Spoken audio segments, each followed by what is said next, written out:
예, 안녕하십니까. 지금 소개받은 세종대학교 역사학과 유지라고 합니다. 오늘은 일본은 왜 역사를 왜곡하는가 라는 내용으로 말씀 드리게 되었습니다. 일본이 역사를 왜곡한 것은요, 아주 오래된 역사가 있습니다. 임진왜란을 통해서 그래도 그 한국의 당시는 조선의 유학자들이 일본으로 많이 건너갑니다. 그렇게 해서 선리학을 일본에 많이 전달했습니다. 그래서 한때 17세기에는 일본은 선리학, 주자학을 상당히 신봉해서 그 주자학을 직접적으로 알려준 조선에 대해서 존경심까지 갖게 됩니다.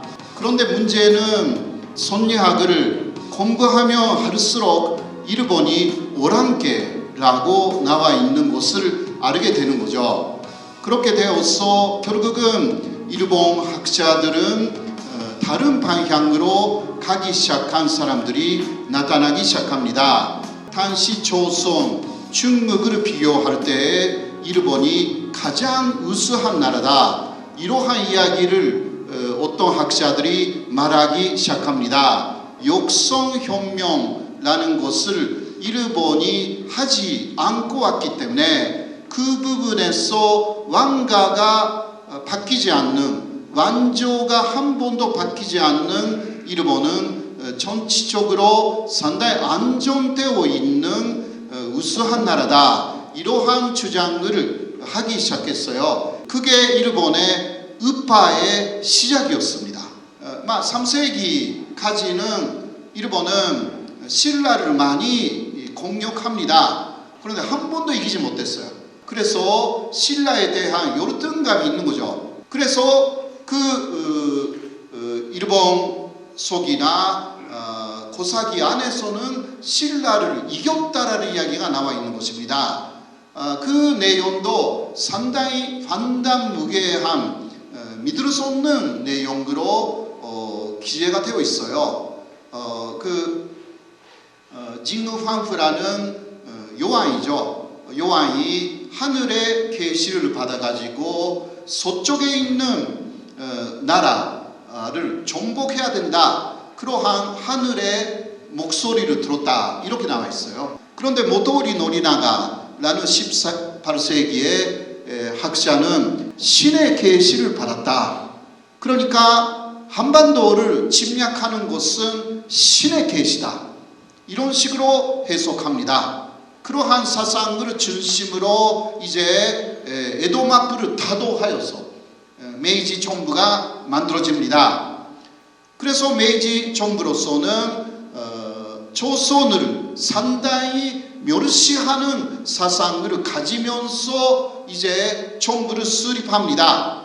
그게 바로 일본의 역사 왜곡의 현대적인 본격화의 계기가 됩니다. 일본이 현재 한일 관계가 대단히 나쁘지만 그 본격적인 시작은 고노 담화였습니다. 고노 담화는 1993년 일본의 미야자와 내각의 고노 관방 장관이 위안부 문제에 대해서 그 강제성을 인정한 담화를 발표한 그 사건을 가리키는 것인데요. 당시 일본은 상당히 양심적인 선언을 했습니다. 일본군 위안부를 거의 강제적으로 연애했다라는 것을 인정했습니다. 그렇게 해서 사과를 했죠. 여기에 대해서 그런데 반발을 하기 시작한 사람들이 있었습니다. 바로 그 같은 자민당, 집권 자민당 내의 우파들이었습니다.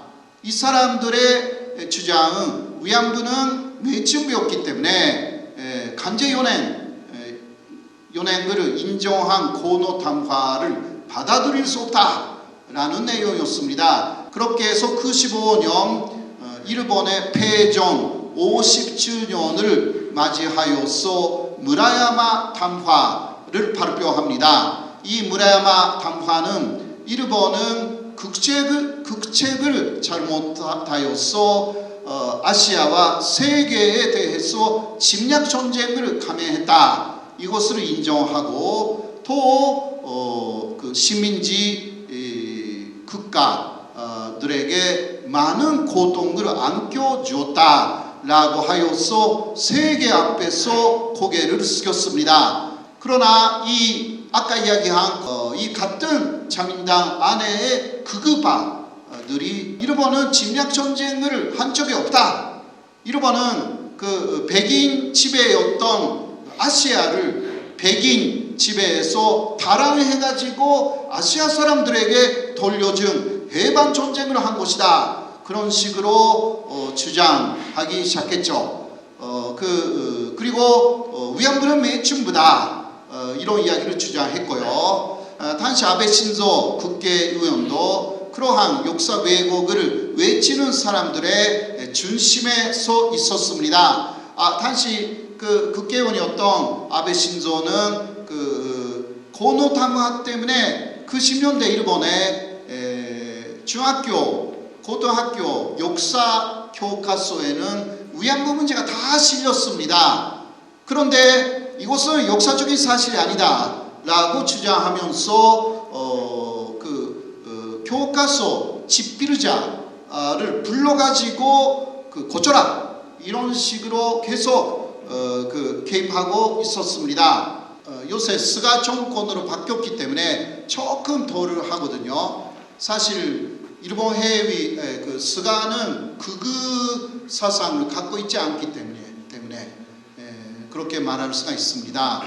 그러나 아베 정권을 계승하겠다고 약속하여서 총리가 되었기 때문에 당분간은 자유롭지 못할 것입니다. 39년에 국민징용령을 일본 내지에서 시행했습니다. 조선은 조선대로, 대만은 대만대로, 일본은 일본대로 법적인 체계가 전혀 달랐던 것입니다. 그래서 일본은 즉각 당시 국민징용령을 조선에 적용할 수가 없었어요. 그래서 병법으로 모집을 시작합니다. 취업 사기 수법으로, 그러니까 일본에 가면 좋은 직장들이 있으니까 갑시다. 거기서는 공부를 할 수도 있고 좋은 학교도 보내주니까 가자라고 갔더니 단관에 도착하는 거예요. 일본의 단관 노동 원래는 제수 노동이었거든요. 무기징역형 이상의 죄를 선고받은 죄수들을 갖다 줬어요. 그 죄수들이 아주 열악한 그 환경에서 폭동들을 많이 일으켰어요. 그 폭동들을 일으킨 죄수들을 그 단관 측에서는 많이 살해합니다. 그래서 이제 죄수라고 해도 너무 인권 유린을 한다라고 해서 죄수 노동이 끝납니다. 결국은 대신 그 죄수들, 대신 조선, 중국, 그리고 전쟁 포로들을 상당히 힘든 단관 노동에 투입한, 이게 역사의 사실입니다. 죄수 노동이었다라는 것을 한국에서 말한 사람 없어요. 제가 먼저 제게 밝혔습니다. 그러니까 이러한 부분을 중학교 정도부터는 정확하게 가르쳐야 되는 거 아닌가. 근암도 이야기 아세요? 근암도의 조선이 2세가 이렇게 증언하고 있습니다. 자신이 초등학교 때 근암도에 있었다고. 그러나 차별이 있었다는 이야기 들은 적이 없다. 이런 거 일본이 내세우는 거예요. 그 조선이 한국이 2세의 아버지는 감독관이었습니다. 그리고 오래전에 일본에 건너갔다고 합니다. 자, 당시 일본의 그 법적인 체계는요, 일본에 오래전에 건너가서 호조까지 일본에 옮긴 사람은 일본의 법역, 일본의 법 속에 들어가서 일본인 대우를 받았습니다. 그 경우는 일본말을 잘하고 한국말도 잘하니까 감독관으로 근함도에서 그 사람을 앉혔습니다. 감독관들은 대우가 좋았습니다. 감독관의 아들이니까 차별이 없었겠죠. 그런 것을 근함도에 다른 99% 이상의 사람들의 대표적인 증언이 될 수가 없는 거죠. 대표적인 굉장히 심한 차별을 받았다라는 사람의 증언은 많이 있어요. 근데 하나도 거기에 올리지 않았습니다. 당과에서의 임금의 차별은 그죠. 자, 한국에서도 일본에서도 당시 임금의 차별이 없었다고 이야기하는 사람들이 꽤 있습니다. 문제는 내역입니다. 내역에서 어마어마한 차별이 있었어요. 한국인 노동자의 임금이 폐견이었다. 일본인도 폐견 받았다. 그런데 조선인의 경우는 40엔 정도는 40%는 기숙사비, 식비로 공제됩니다. 그리고 그 다음에 간제 조축이라는 게 있었어요.